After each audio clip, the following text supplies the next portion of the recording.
Good afternoon, everyone. Thank you for joining Encore Palm Beach County for our monthly Zoom call. Today's special event, Age-Friendly Employers Benefit All Generations. To turn it over to Karen Roberts, our resident HR specialist, Encore Palm Beach County Advisory Board member. Karen, it's all yours. Good morning, Christine. Thank you and welcome, everyone. We're so happy to have you today. We are honored to have three amazing panelists joining us today, and I'm going to take a moment to share just a few of their many accomplishments with you. I will be introducing them in alphabetical order. I must share at the outset that unfortunately Tim Driver, who was scheduled to be on our panel, has had a situation that is very good for mature workers, and he's making a very important presentation today about his organization in support of mature workers, and unfortunately could not be with us today. But he has sent a very wonderful and capable person in the name of Mr. Bill Coleman. Bill is a member of the board of directors of the Age-Friendly Ventures Incorporated. He's also one of the architects of the Certified Age-Friendly Employer Program. His most recent role was Chief Data Officer at PayScale, where he was responsible for maintaining, managing, and integrating all of the company's compensation data sets and artificial intelligence models. From 2000 to 2009, Mr. Coleman was the Senior Vice President of Compensation at Salary.com, where he oversaw operations, products, and research. Mr. Coleman helped build Salary.com from a startup to a $300 million market cap publicly traded company. He's been a frequent commentator on many topics in human resources, compensation, retirement planning, equity compensation, and a multitude of outlets, too many to enumerate here, but I'll just name drop a few of them: NBC Nightly News, The Today Show, The Wall Street Journal, and The New York Times. Welcome, Bill. We're so happy to have you today. Thank you. Next up is Carmen Feinberg. Carmen is a board member of Encore Palm Beach County. She brings more than 20 years of experience in her role in executive operational leadership in the management of corporate and business initiatives within a variety of industries.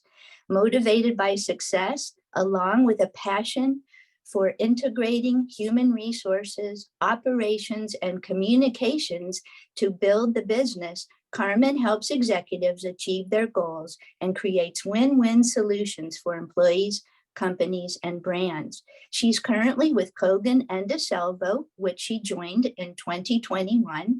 And prior to that, she was at a number of companies creating and implementing human resource strategies, policies, procedures, talent recruitment and management, as well as performance development. Throughout her tenure, double-digit revenue was up year over year. Carmen, welcome.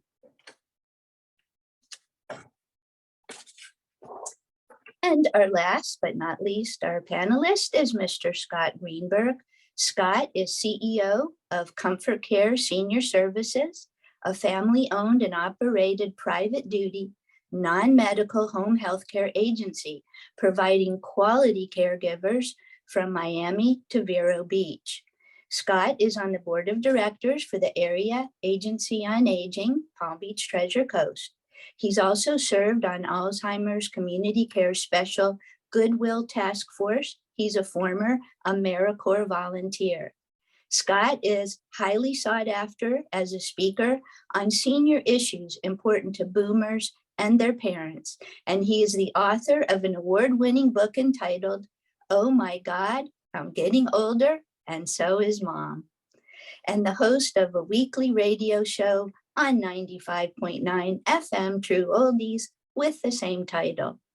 Scott received his National Certified Alzheimer's Educator designation from the National Certification Board for Alzheimer's care in July 2014. Scott, thank you and welcome. So our format today with us illustrious panel and a wonderful audience is as follows. We're going to be asking our panelists questions. We will not perhaps have every panelist answer every question, but we encourage you as you're hearing the discussion, if you have a comment, if you have a question that you'd like, as Christine is sharing, please put that in the chat and we will get to as many of those questions as we can. So here we go. Our first question, I'm going to direct to Scott. Scott, a former chair of the Federal Reserve, Mr. Ben Bernanke, has commented that in the coming decades, many forces will shape our economy and our society, but in all likelihood, no single factor will have as pervasive an effect as the aging of our population. What effects of an aging population are you seeing in the workplace and in the workforce?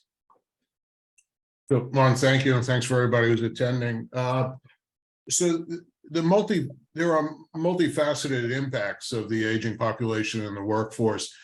The aging population that's not in the workforce is impacting those that are still in the workforce. So caring for an aging parent, for example, the insurance policies that companies might be willing to offer, respite care or time off also is very relevant. Long-term care costs and health insurance are placing enormous demands on a number of people, regardless of whether it's on themselves or on their family members.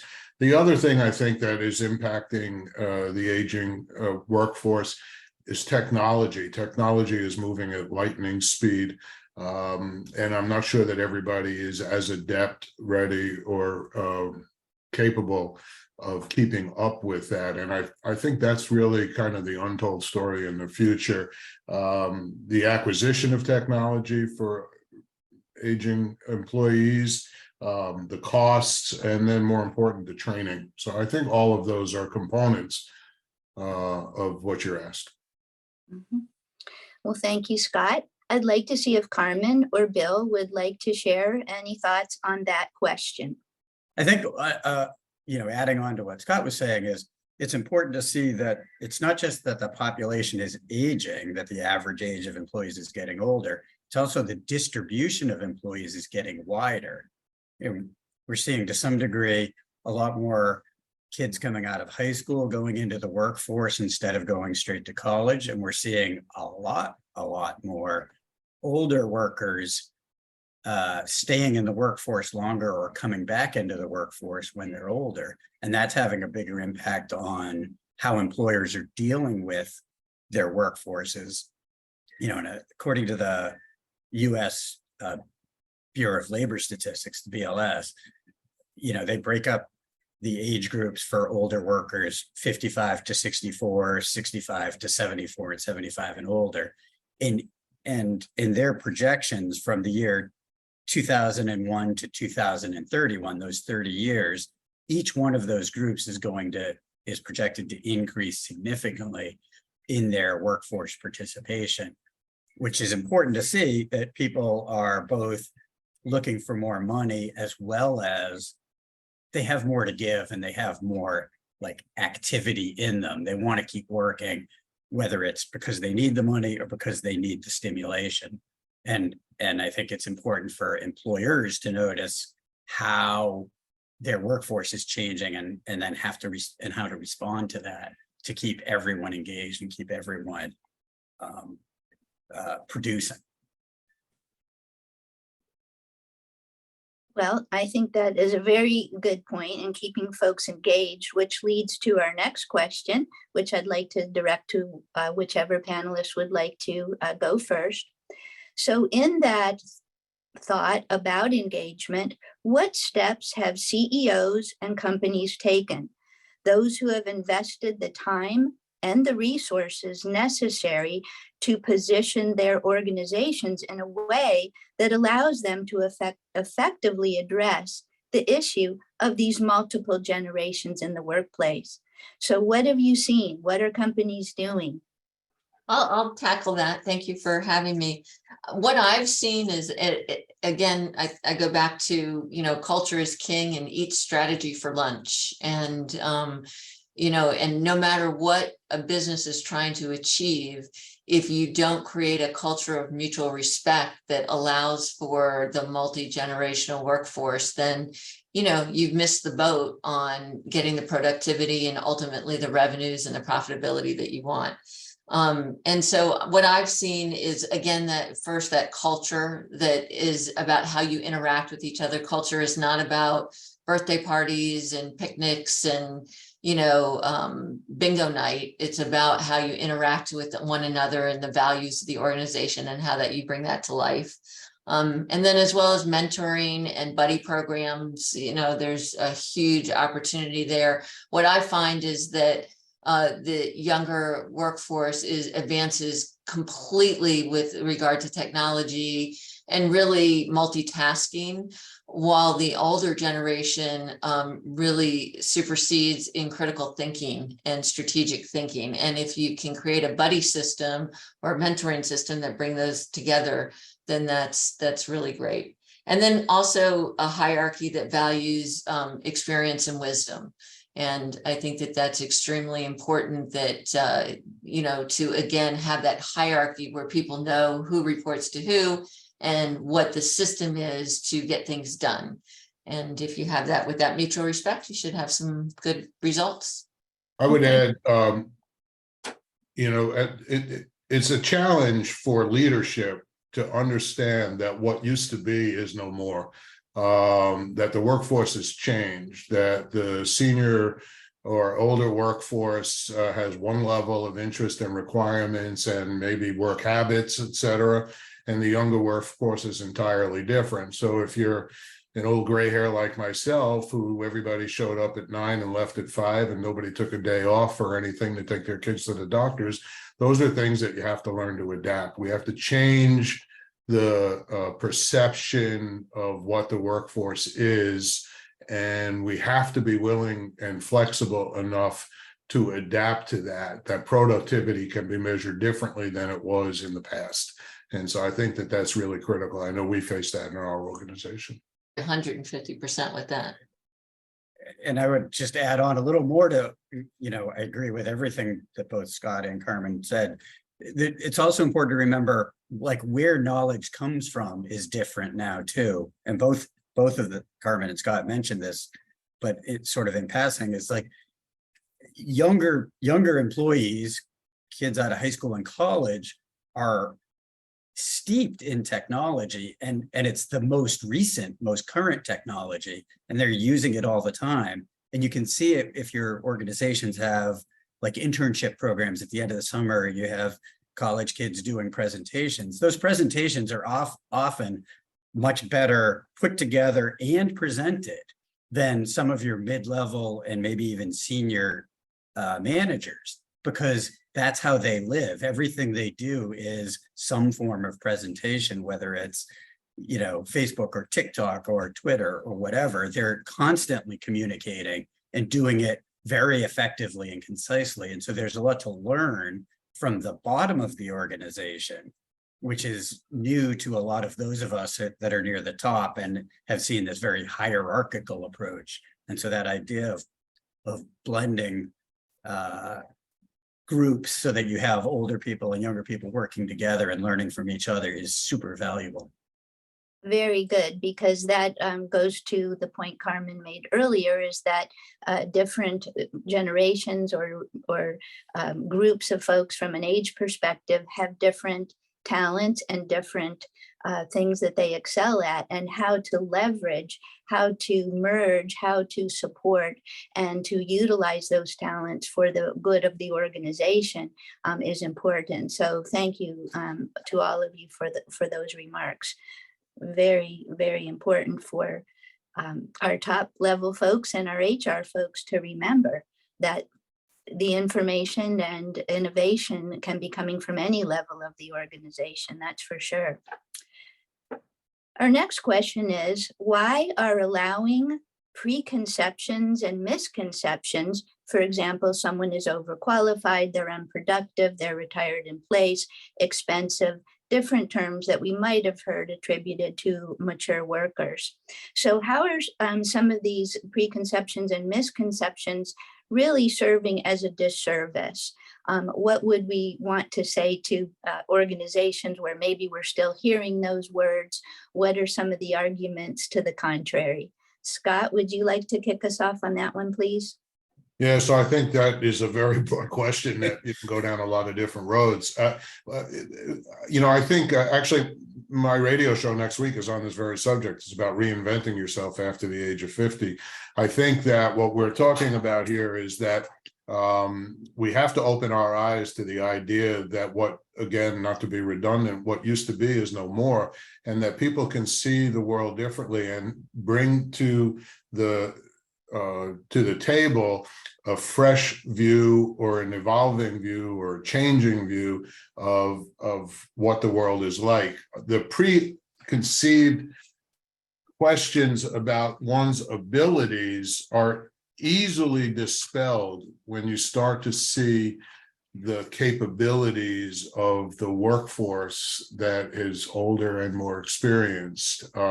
There is great value in institutional knowledge, and oftentimes it is overlooked because someone thinks somebody might not be as vibrant or as physically able as they used to be. You can't underestimate the value of that institutional knowledge, and finding ways to accommodate that institutional knowledge is really important. On the physical level, adapting your workspace to accommodate people with perhaps more mobility challenges is one area.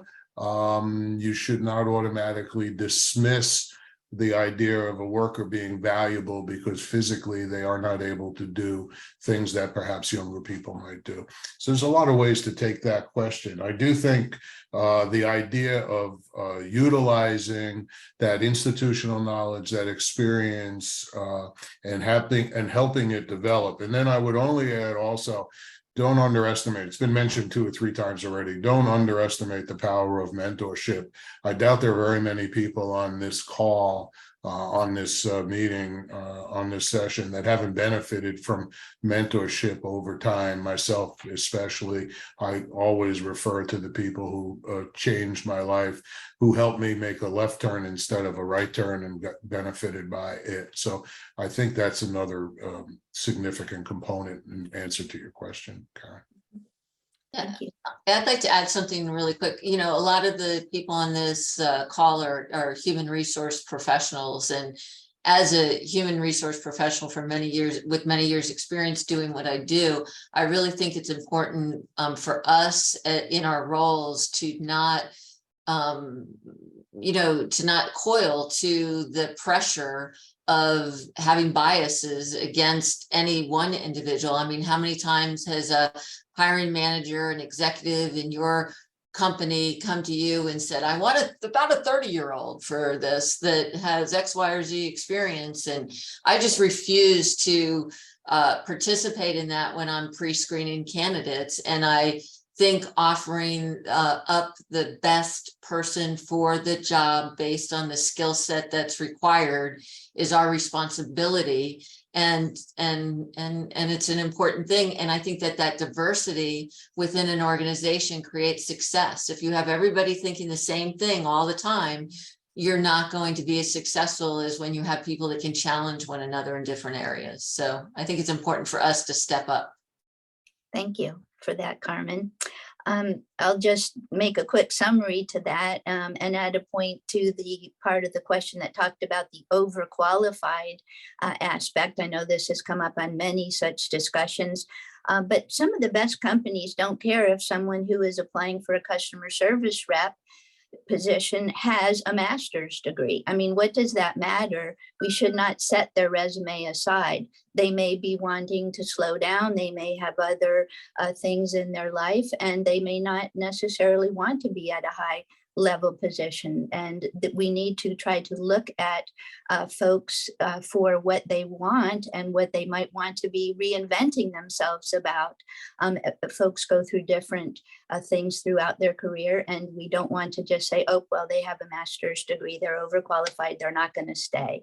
So these are just some practical tips as well for HR to consider, as Carmen has also shared about us stepping up as well and offering the best person, and thinking about that diversity and inclusion as we go about our selection process and assisting our companies with that. So thank you. Our next question is asking this. It has been shown that a company culture that allows age bias may damage both the brand and its social capital.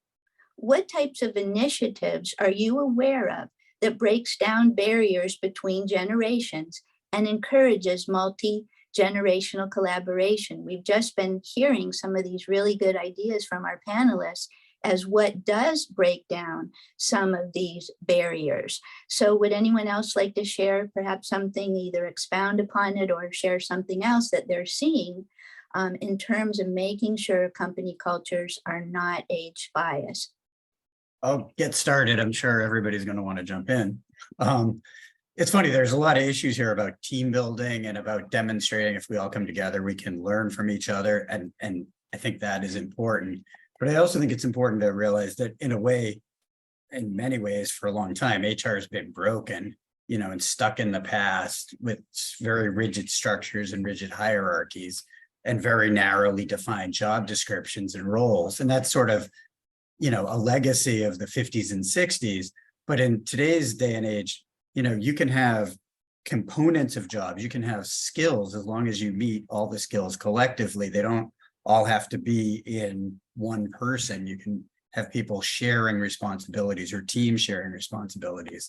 And that's also a good way to have people of different generations working together and building these teams where you have, Carmen, save me here on your terminology was good. You have, young people that are great at technology and older people that are good at processes, and come together to make sure that you're getting the best of both worlds in whatever department, whatever function you're working on.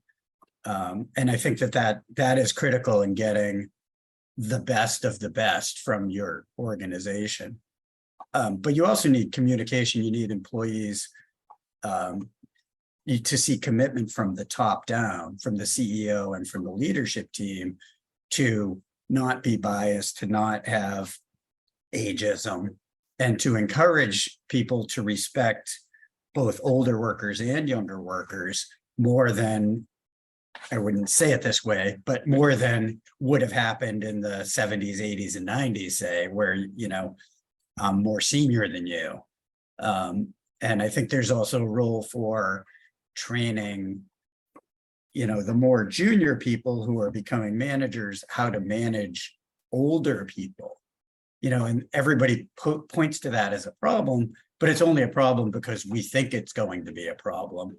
Older people are comfortable reporting to younger people, have been forever. Just I think of the military as an easy example, but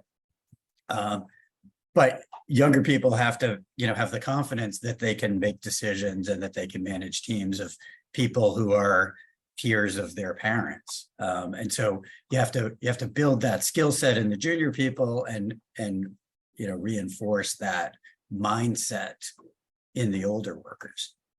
Let me pause there.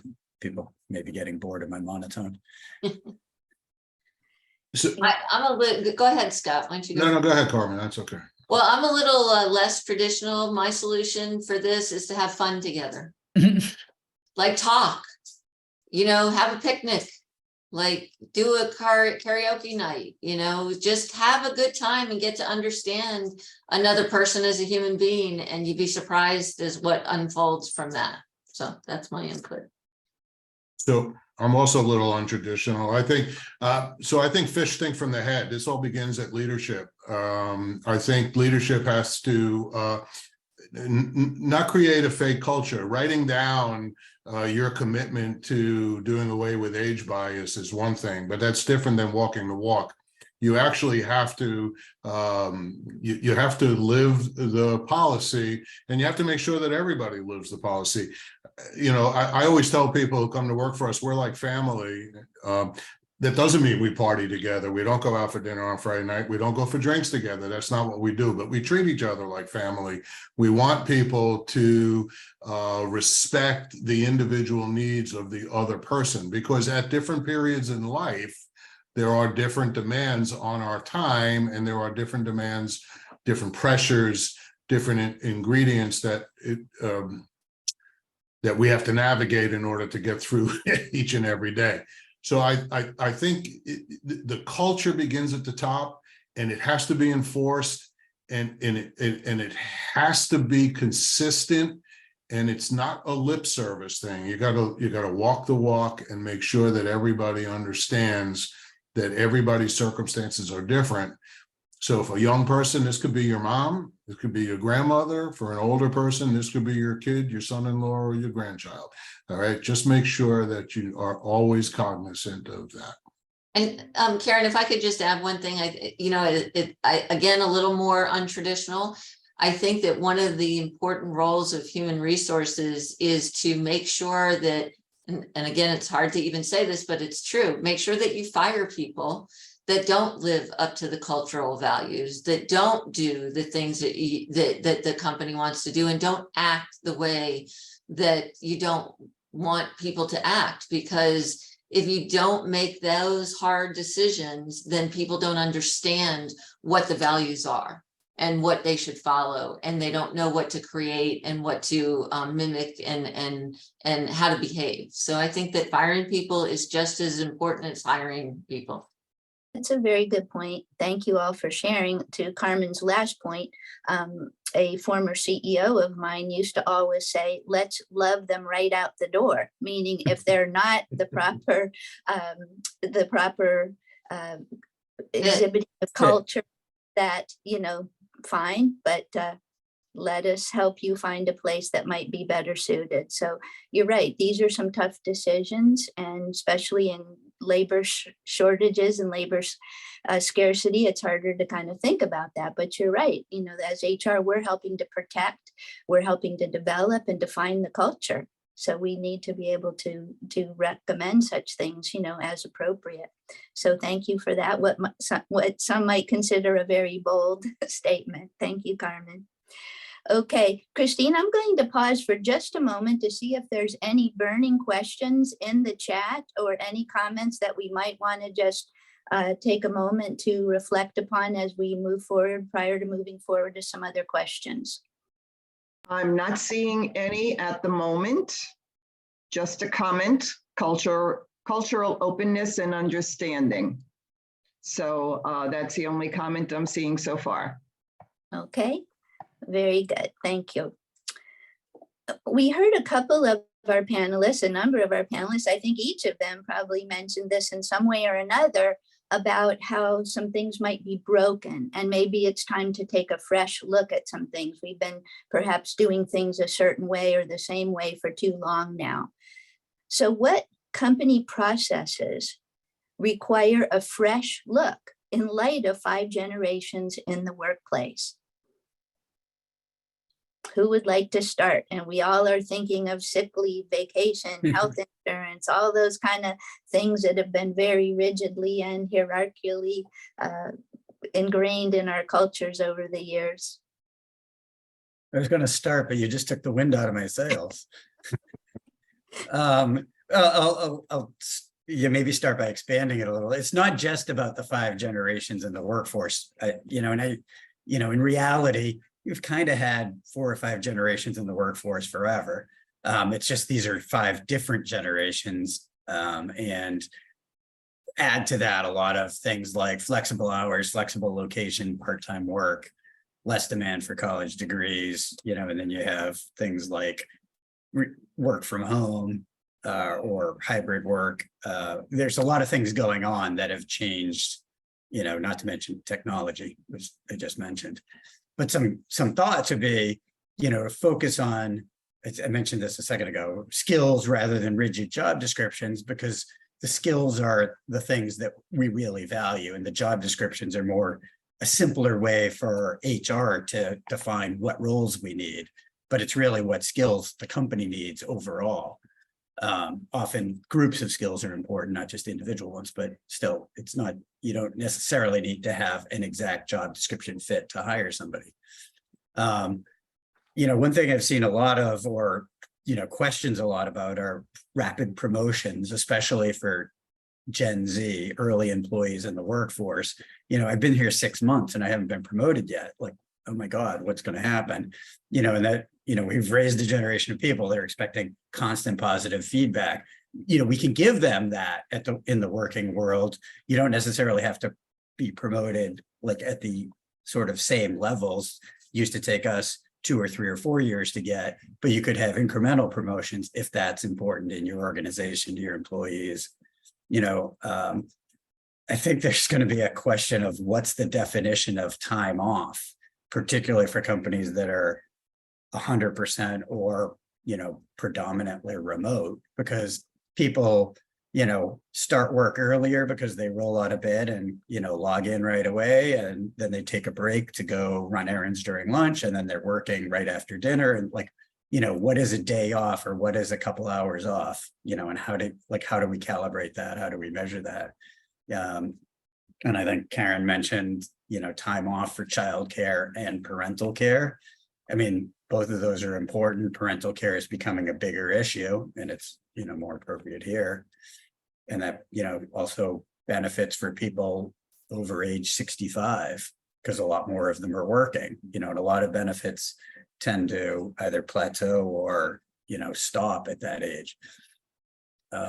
I personally think it would be super valuable to have financial planning as an employee benefit. You're giving people a lot of money and a lot of things that are of value, but not the understanding of how to use them or how to maximize them. And I think that's going to become important, especially with, not to be stereotyping, but the Gen Z employees who are working to live, are often, taking less pay, less hours, because they don't need that much money now. But, what are they going to do, when they get married, when they have kids, and when they retire, and help them think that through. I'm not saying they're making mistakes, just help them understand. I can keep going, but I don't want to, should I keep going, Karen? Please keep going. All right. That was me taking a breath. Things that, any of you are compensation people, salary structures and market pricing tied to geography. Like, does that make any sense in a world of, hybrid and remote work, where people are, moving to Utah during the winter to go skiing, and then, moving to New Hampshire to, be in the mountains in the summertime, like, and your company is in Chicago, like, what's the right geography for that employee? A lot of emphasis on incentives more than just base pay, because that will help in managing the workforce better, and it also will help in dealing with, pay equity issues, where you're just, distinguishing, I won't say discriminating, distinguishing between employees based on performance, not based on anything else. So all your employees would have the common base pay, and then you vary their total pay by including incentives. Similarly, you have team goals, as long as your organization is disciplined about weeding out low performers, which is, what a variation on what Carmen mentioned earlier, because nothing like sours a team goal like a low performer. Sure, we've all seen that. I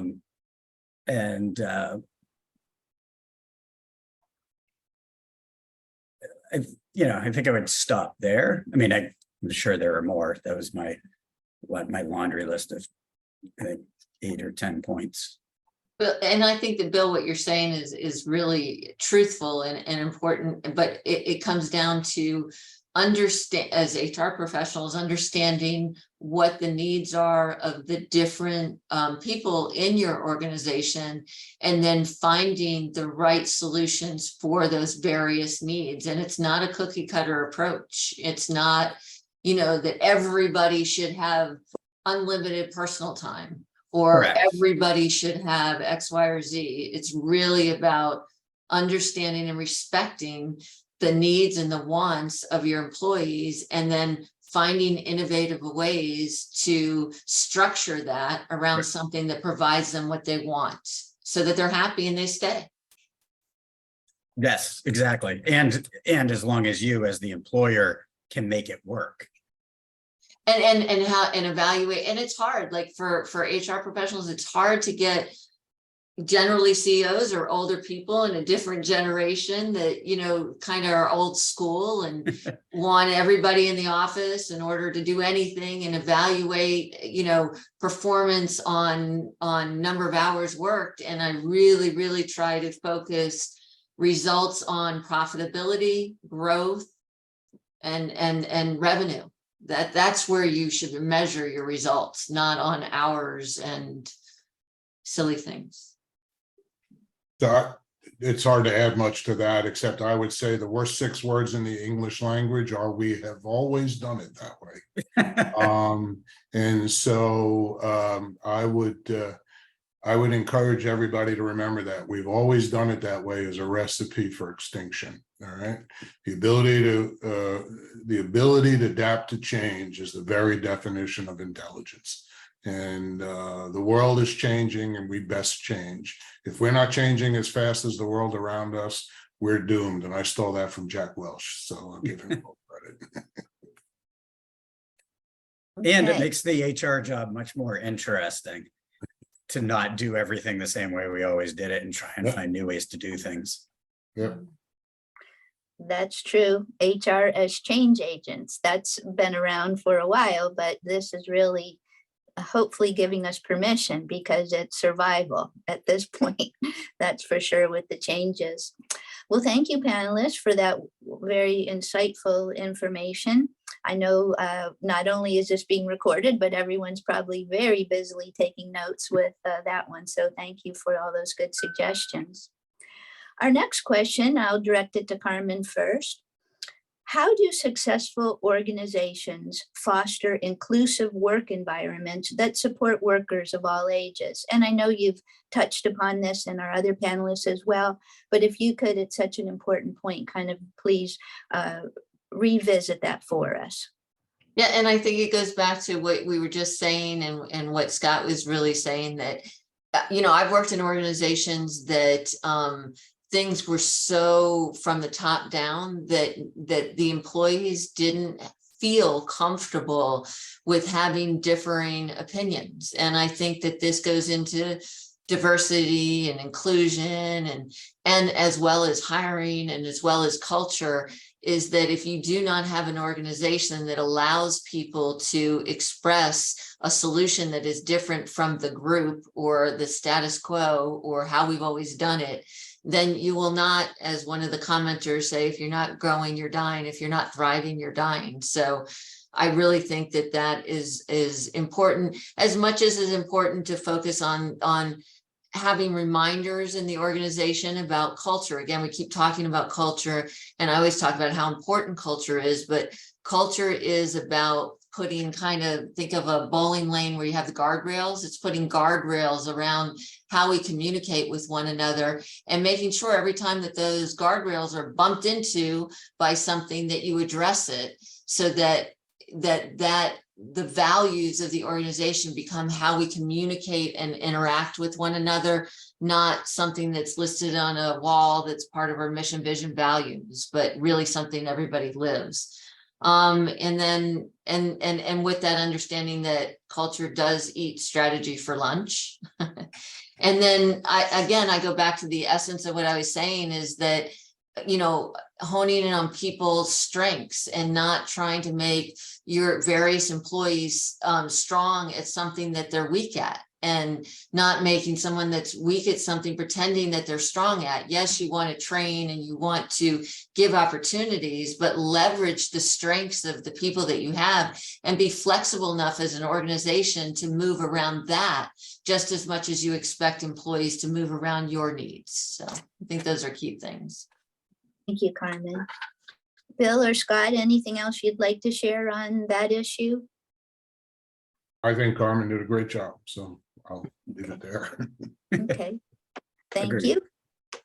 And Bill, I know you touched upon this a bit ago in your remarks about what maybe HR should, I'll use the term loosely, blow up and think differently about and come up with some new innovative solutions. So it certainly isn't new that organizations would look at team performance, as you spoke about a few minutes ago, team performance versus pay for performance, that type of thing. But how have you seen, or what have you seen with a focus on individual pay for performance? Has that had any impact negatively or positively on intergenerational collaboration? In other words, have you actually seen organizations who have focused on a more team approach doing a bit better job in terms of profitability, et cetera, in leveraging the strengths of the various generations? I think it's hard to correlate like all of those things together at once and get a conclusive result, or to draw a clean conclusion. I sort of alluded to, like, team goals and team incentives are difficult to do, and they tend to be more common in medium and larger sized organizations, for a bunch of reasons. One is they're complicated to administer and to set up, and they, you need teams, of a reasonable number of people in order to execute them. I've not seen anything that shows how it works positively or negatively intergenerationally. And I would be interested. If I had to guess, I would say it's more about bringing the team together and getting them working together and getting them collaborating. And it comes back to the culture and the environment things that Carmen and Scott were talking about before, is like making the teams work. And I think it's a chicken and egg situation where when you have a multi-generational team, they will work together and sort of understand each other better just by nature.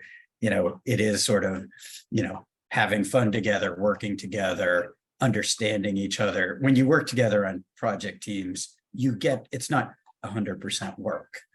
There's always the little chit chat before and after the meeting. There's the getting to know each other, and you start to learn people's habits of who has to leave early, and then why, and you start to understand what's going on in people's lives. And I think the value there is huge, because then you start to understand people in different generations, or from different backgrounds of any kind, and what's motivating them and what works and doesn't work. And it comes down to how you mesh your skills and how you mesh your work habits together so that you can collectively achieve a goal. And you just need to make sure that your teams are well configured so that you can get the job done, get it done well, and earn your bonus. And one of the things that, as a former compensation consultant, we would always advise people is, when you start these plans, pull back on the goals in the first year or first 2 years to make it easier to achieve them, so that people will get a win and they'll feel they'll get the sense of what winning feels like, and they'll feel like the goals make sense and the plan makes sense and working together makes sense. And then it gets a little harder as you go on after you've formed the team. So you're basically like bribing people to work together. Don't tell anyone I said that. Well, thank you for that. That is very good advice for those who may not have thought about speaking to a compensation advisor. So thank you for that free advice. Very excellent. Scott or Carmen, anything you'd like to add about that? Have you noticed anything about teams versus individual performance, or how it supports working multi-generationally?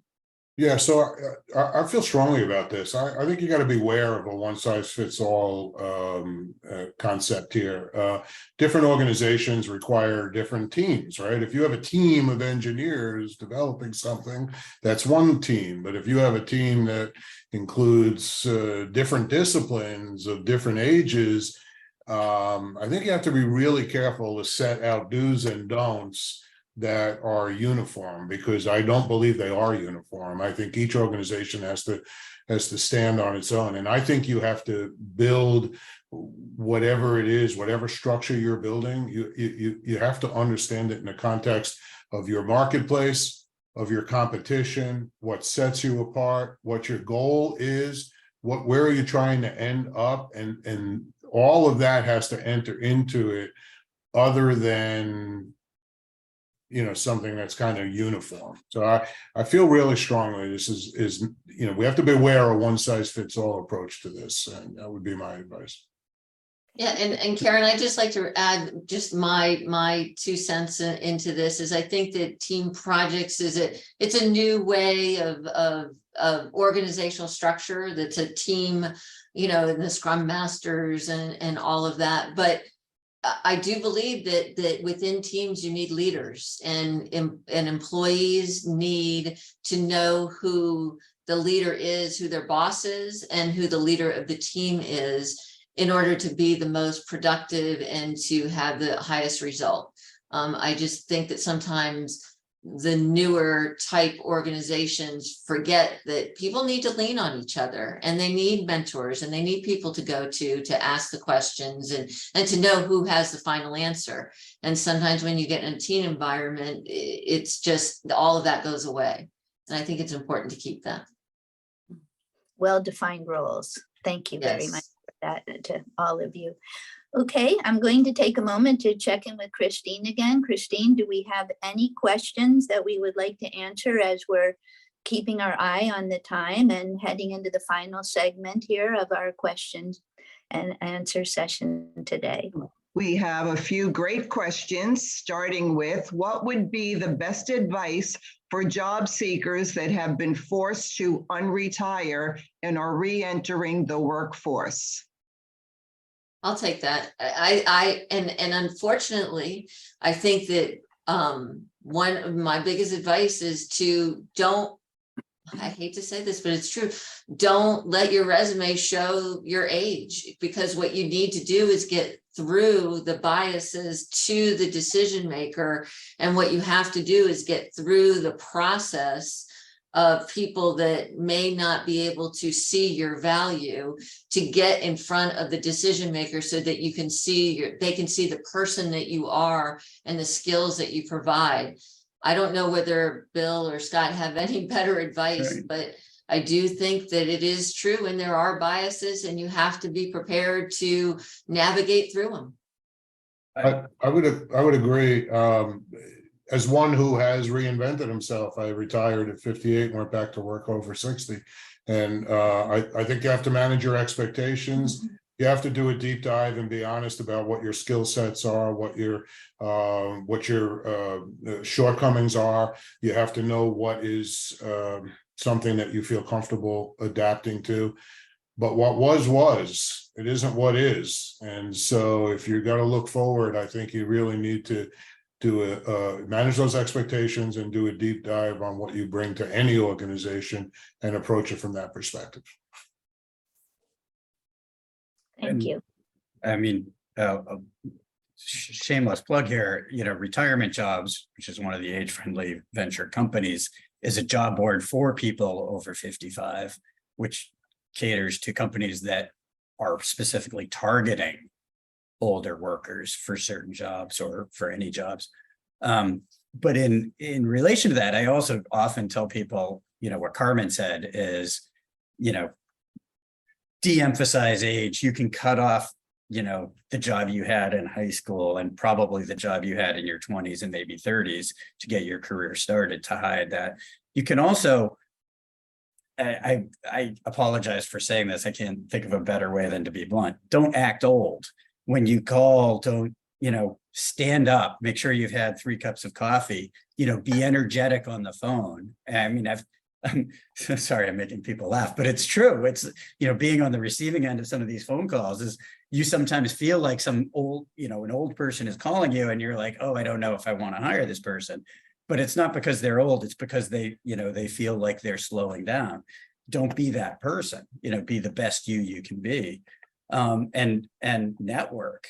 You know, if you're in your 50s, 60s, and 70s, you know an awful lot of people in a lot of industries, a lot of different companies, and talk around and talk to people who know you, who can sort of put in a good word for you and say, oh, you should talk to Bill Pullman. He might be able to, you know, he might be able to hire you or direct you to somebody that can use a person like you, and use that network of people. You know, you have a pretty big network if you think about it, of people that you've worked with. That's what, you know, LinkedIn is all about. Find those people. People are willing to help you if you've had a good work relationship with them in the past. Well, thank you all. These are very good points, and just being creative and open, I think, to new experiences. Be curious. That's one of the things that we always want to stay curious and show that we're a lifelong learner. So those would be some other tips as well. So Christine, I know there was some procedural questions about how do I get my credits for this webinar, which I'll talk about at the end, but are there any other questions before we move into our last one or two here that we had scheduled?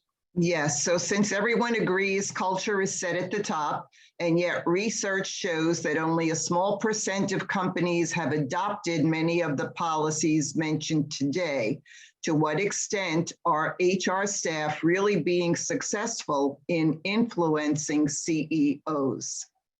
Good. That's a good question. I wonder if that's a rhetorical question. That makes us all think. I think that, you know, hopefully HR continues to have a seat at the table.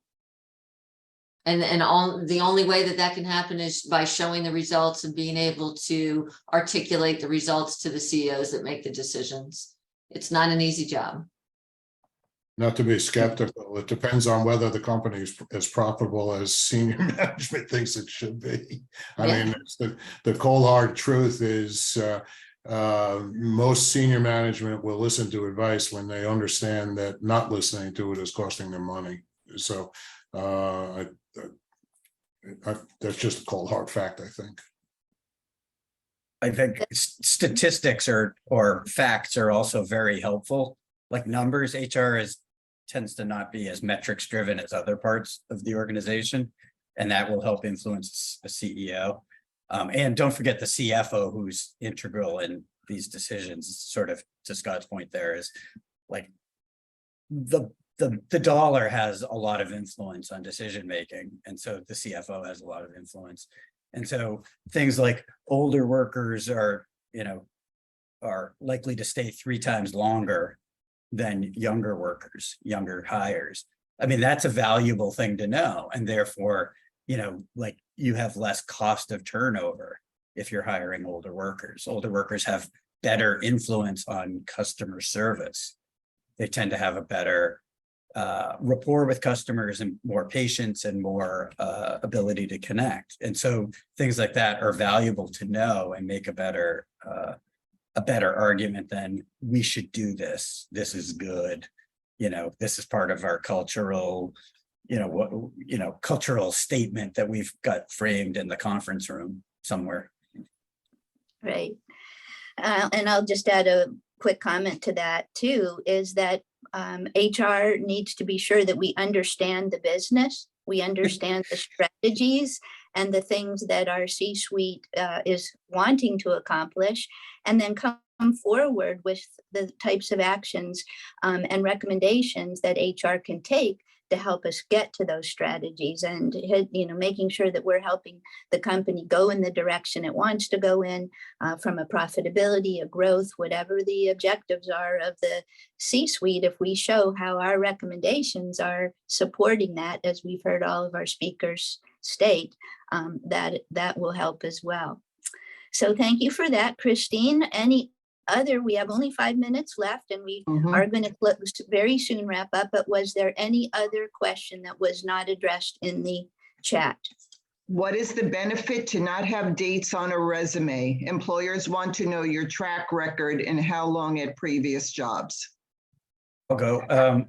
It's not so much not having dates, it's not having all history on your resume. You don't have to go back to 1965 when you graduated college. You could just say, I mean, you could just say, graduate from University of blah, blah, with a degree in blank as sort of your education. It's forgive me, largely irrelevant if you're in your 60s or 70s, where you went to college or when you graduated.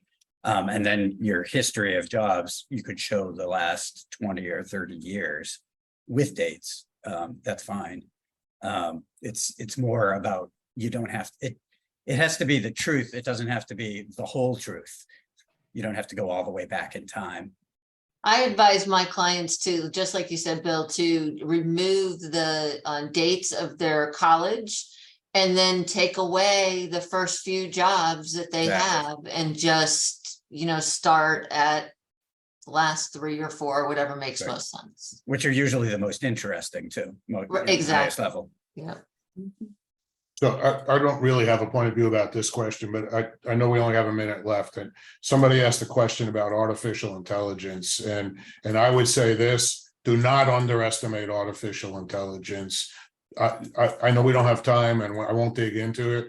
Artificial intelligence is the real deal. It's going to change the world as we know it. I'm not overstating that. It may not be everything everybody thinks it is, but artificial intelligence is definitely coming, and it's coming quickly. So I know we don't have time, but I just wanted to answer that for Eduardo. Thank you. Okay, thank you. And Scott, should we decide to do another webinar with artificial intelligence as the topic, we will call upon you as one of our panelists. So thank you That for would be your a huge mistake, but yeah. Most people think any intelligence I have is artificial. So Well, we hope to be sure that your radio show will get some folks. You mentioned for one more time that plug, please. Next week, what is your topic on your show? It's reinventing oneself after 50. It's a woman who was a caregiver to 3 different family members, and at 50 decided she wanted to do something else, and she wrote a book about it. So I'm excited to speak with her. Well, thank you. It sounds very inspiring. Bill, want to thank you very much for sharing your wisdom, definitely from the corporate perspective, as an entrepreneur, as someone who has advised other companies. Want to thank you very much for your input today. And Carmen, thank you as a board member and also someone who has been a pioneer in helping companies grow and change. We appreciate very much your insights.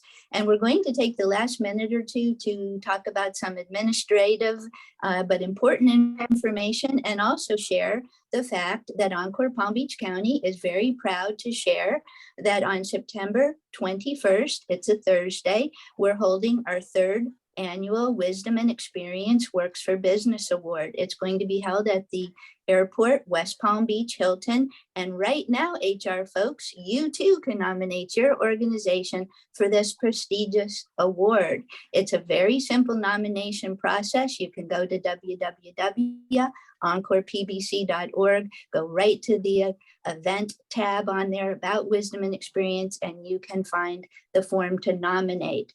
This is a very important way for your organization to get some free publicity, some free PR. And again, the nomination form is not complicated. Let us hear from you about what you're doing to support mature workers, and that you understand the value of leveraging multi-generational workforces and how this has been successful for you. You may also want to consider attending the event, and also potentially consider being a sponsor. So we're very proud that we're doing this for the 3rd year in a row, and it gets bigger and better, and we'd love to have you be a part of that. Just one final note about that as we close is that the speaker is the VP of HR for ODP Business Solutions. ODP Business Solutions is formerly Office Depot. So we have their VP of HR is going to be our keynoter. So we're very excited about that. Now, for those of you who are interested in recertification credits, which is very important for those certified HR professionals, HRCI and SHRM recertification credits will be coming to each of you that have registered. And if this is important and you know what that means and what to do with those research credits. They'll be coming. And also the Encore Network is providing at no extra charge, since this was a free webinar, Age-Friendly Employer's Guide. Age is now a strategic imperative. It's a wonderful guide that you'll be able to utilize in your work. So it is right at 1 o'clock. I'd like to thank everybody very much for being part of this webinar. Thanks to Rosemary Nixon, as always, our wonderful founder of Encore Palm Beach County, for which if it wasn't for her, none of us would be here sharing in this important time today. And of course, Christine Cottagio, who moderates and handles everything so well. And if any other board members, I see Tom Donahue, if any other board members are here that I don't see on my screen here, please know that you're very appreciated and appreciate all that you do. So thank you all. This will be recorded and of course sent to you very soon. Have a wonderful day.